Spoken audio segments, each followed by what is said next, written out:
It has been almost a week and my timeline has been nothing but Kafka and Blade emoting, with thousands of likes and reposts, like it's just completely flooded with HSR Fortnite brain rot. Is this part of the script? I wonder what Elio sees. Is this what Danheng dreamt about? I am losing my mind! But anyways, I think it is safe to say that this collab is being talked about more than almost anything else in the space right now. I wanted to see if my point of view was actually validated, or if I was just stuck in a Kafka echo chamber, in which I don't really mind being in, but I do want to at least give some sense into it, so I did some digging into Google Trends to see if the data matched the hype. In the United States, the search for Fortnite stayed relatively steady. It is always high. The jump from the collab was there, but it wasn't a massive spike. But then I looked at Asian countries like Japan, South Korea, Indonesia, Thailand, Vietnam, whatever. The graph went from around 30 to a whopping 100. The margins are huge.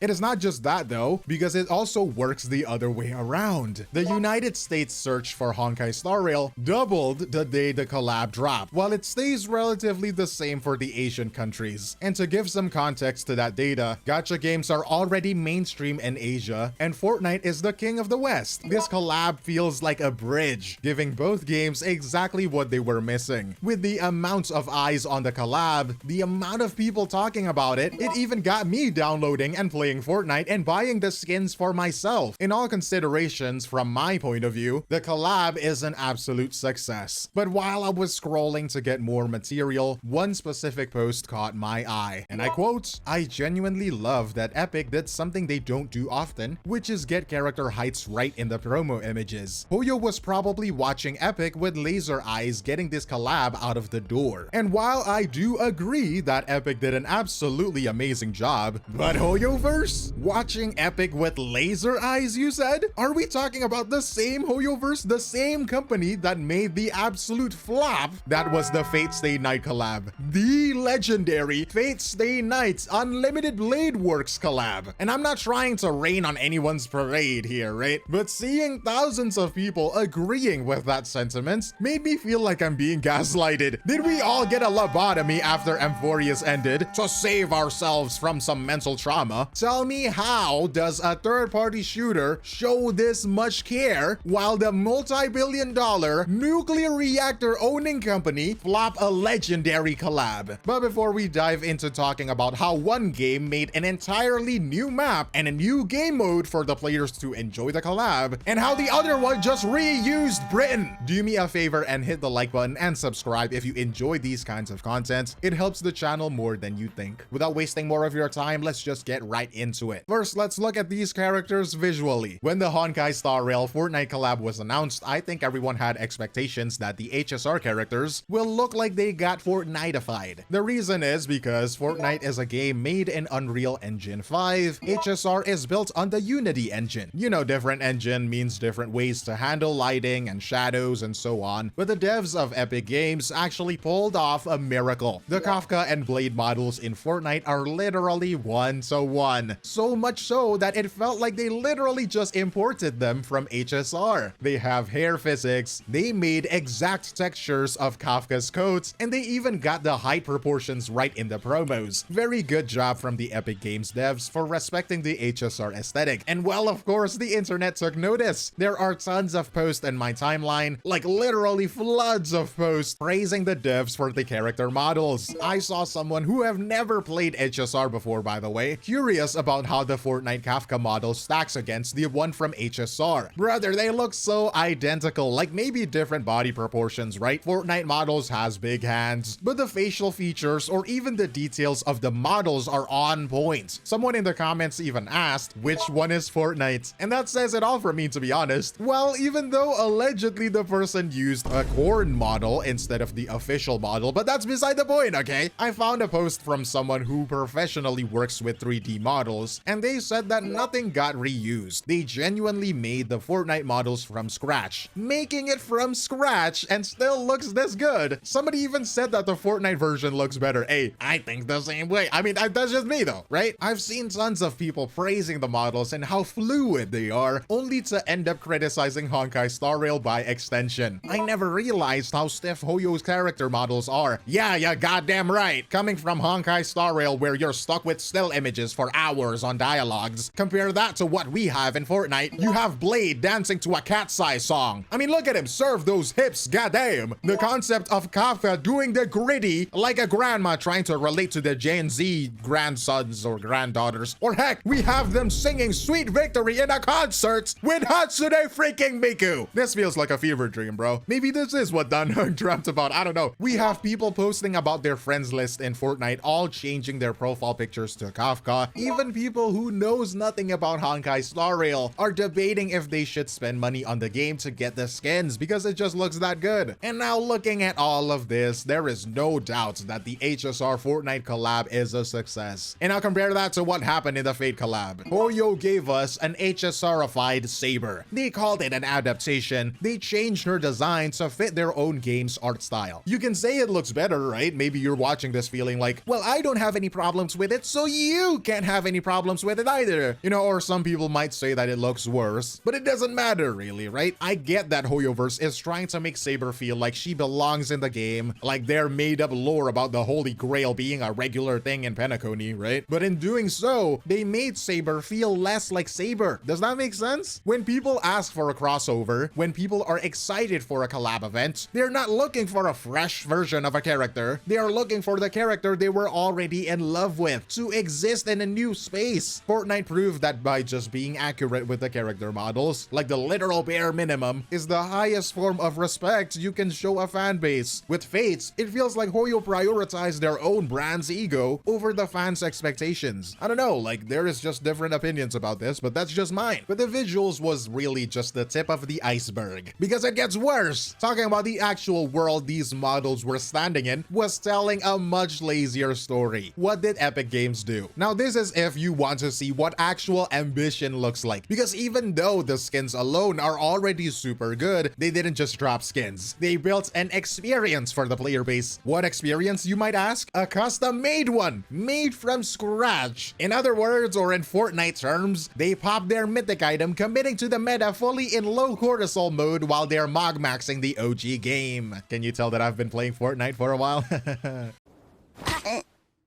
The Fortnite developers created the Honkai Royale Island in the UEFN. Oh my gosh, they got the Astral Express. Basically custom games in Fortnite, and it wasn't just some random map with HSR decorations. It is literally the HSR worlds merged into a map in Fortnite. On the Honkai Royale Island, you can play 7v7 team zone control or 20-player solo battle royale, moving through Star Rail locations. I mean, look, you have the Astral Express as a battle bus. Like overall, it was just a very immersive experience in my opinion. Epic actually took the time to build something new for a game that isn't even theirs. I don't think it's a limited time event either, I could be wrong, but if it's right, it means that you can play it at any time, so that's great, right? But then you look at how Hoyoverse handled their own legendary Fate collab.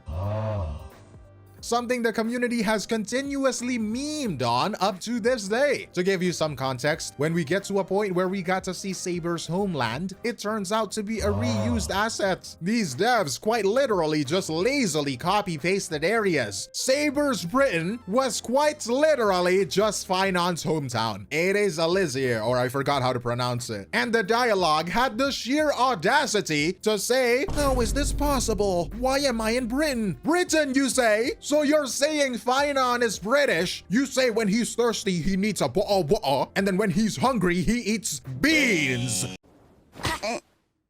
Disgustingly lazy and completely immersion breaking. A third-party shooter builds a whole new game mode for your collab characters, but the multi-billion-dollar nuclear reactor owning company cannot even be bothered to change the architecture for a supposed legendary crossover. Make it make sense, because I don't get it. But of course, in a million of misses, there is a hit, despite the lazily recycled maps. And by the way they handled the money, the actual character of Archer, which was given out for free, is pretty nice. And by pretty nice, I mean amazing in HSR standards. We are almost a year into his release now, and he is still one of the top tier characters of the game at tier 0.5. In a game like Star Rail, that is basically a miracle. Either Archer is just that good, or HSR slowed down on its power creep, but the second part seems like an impossibility, so I will go with the former. HSR is known for this thing where new characters are made so strong that the old ones become mostly obsolete. Archer, unlike literally almost every other character in the game, survived it. Moreover, he's a DPS. You know, DPS characters are the most prone to power creep, but again, Archer is just goated. Even if the developers have stopped putting effort into building new worlds, they still know exactly how to build a character kit. The gameplay, in which my opinion is probably the most important part. And now some people will tell you that he is expensive to play, and they're not exactly wrong. To keep Archer at that tier 0.5 level, you basically need a team of other 5-star characters, one of them being Sparkle. But you know, at this point of the game, needing a full premium 5-star team is basically just, you know, normal. Nowadays, a lot of 5-star characters have simps, the DPS is the carry, and the dedicated support is the E-Kitten, and that's just Honkai Star Rail in a nutshell, you know? So it is what it is. The thing is, even with the good character kits that Saber and Archer has, HSR just doesn't have that motion like Fortnite does. They don't have the community events, or at least the creator events. Nothing at all like that. For Fortnite though, they gathered massive Fortnite names like Ninja and Clix, playing alongside gacha game big names like 𝗖𝗍𝗍𝗶𝗵𝘁 and Doro44. There is so many more that joined, but the point is that it was a huge event that showed the game still has incredible pull, introducing Star Rail players to Fortnite and the other way around. How did Fortnite, a foreign company, did creator events before Hoyo could ever make one? I just don't get it, bro. Every creator events from the Hoyoverse community is made by the creators themselves. Like, there is no initiative to this, and I just feel like it's a missed opportunity. So when you look at the Fortnite collab, you can see what happens when a company actually respects the source material. They didn't need a year to get it right. They gave us almost a one-to-one mirror of the characters, which they made from scratch, by the way, a custom built map featuring the worlds in the original game, and overall it was simple, it was high-tier efforts, and it worked wonderfully. But then you look back at the Fate collab, which apparently needed a year to produce, and it just felt tragic. Megumi Fushiguro is the potential man, and the HSR Fate collab is basically the same. I would take it so much better if they just admitted it to be a cash grab, or if they had said nothing about it, to be honest, because apparently according to the interview with Nasu and 𝗖𝗍𝗍𝗶𝗵𝘁, it was actually a dream project. This collab had a lead writer who claims Fate changed his life, the original creator giving his seal of approval for it too. On paper, this should have been the greatest crossover in gacha history, but it ended up being the middest collab in history, the most missed potential possible ever. It doesn't matter how much 𝗖𝗍𝗍𝗶𝗵𝘁 loves Fate, if the summoning ritual looks like a PowerPoint presentation with cartoon sound effects. It doesn't matter if Nasu gave his blessing, if that blessing covers up a Britain that is just a reused map from another story. I guess the creators are happy, but the fans are calling it a massive disaster. Who are you making this game for then? I don't get it. Nasu says the process was super easy, but maybe it was too easy, because a year later, the only thing that is unlimited about this collab is the amount of memes about how Finon is apparently British. Archer is a beast, I'll give them that. They still know how to build good character kits, but I just think it's weird when I think about how a third-party shooter shows more respect for HSR's world than the developer shows for its own apparently heroes that inspires them in the first place. But anyways, you know, what do you think? Is a tier 0.5 unit enough to make you ignore the doggy poo-poo story and the recycled maps? Or have we reached a point where we are satisfied with the bare minimum? Let me know what you think in the comments below, but that is all from me, 𝗖𝗍𝗍𝗶𝗵𝘁, and I will see you in the next one. Cheers!